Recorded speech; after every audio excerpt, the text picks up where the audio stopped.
had superhuman abilities. Yarıştır. It had the same marking you do, Cole. It's a birthmark. What do you mean? He was born with it.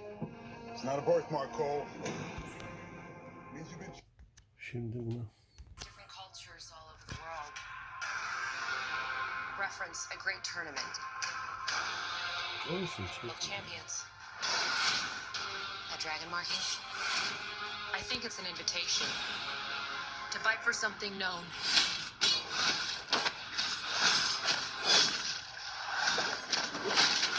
As Mortal Kombat.